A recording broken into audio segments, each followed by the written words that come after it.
নিহত করেছে বোমা হামলার মাধ্যমে।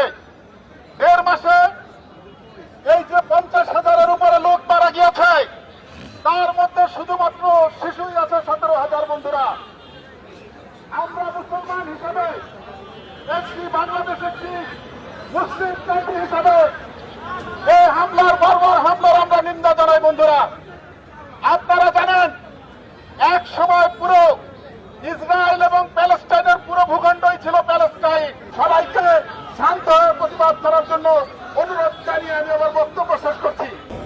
আসলে হামলার যে ভয়াবহ চিত্র ইতিমধ্যে বিশ্ববাসী দেখেছে।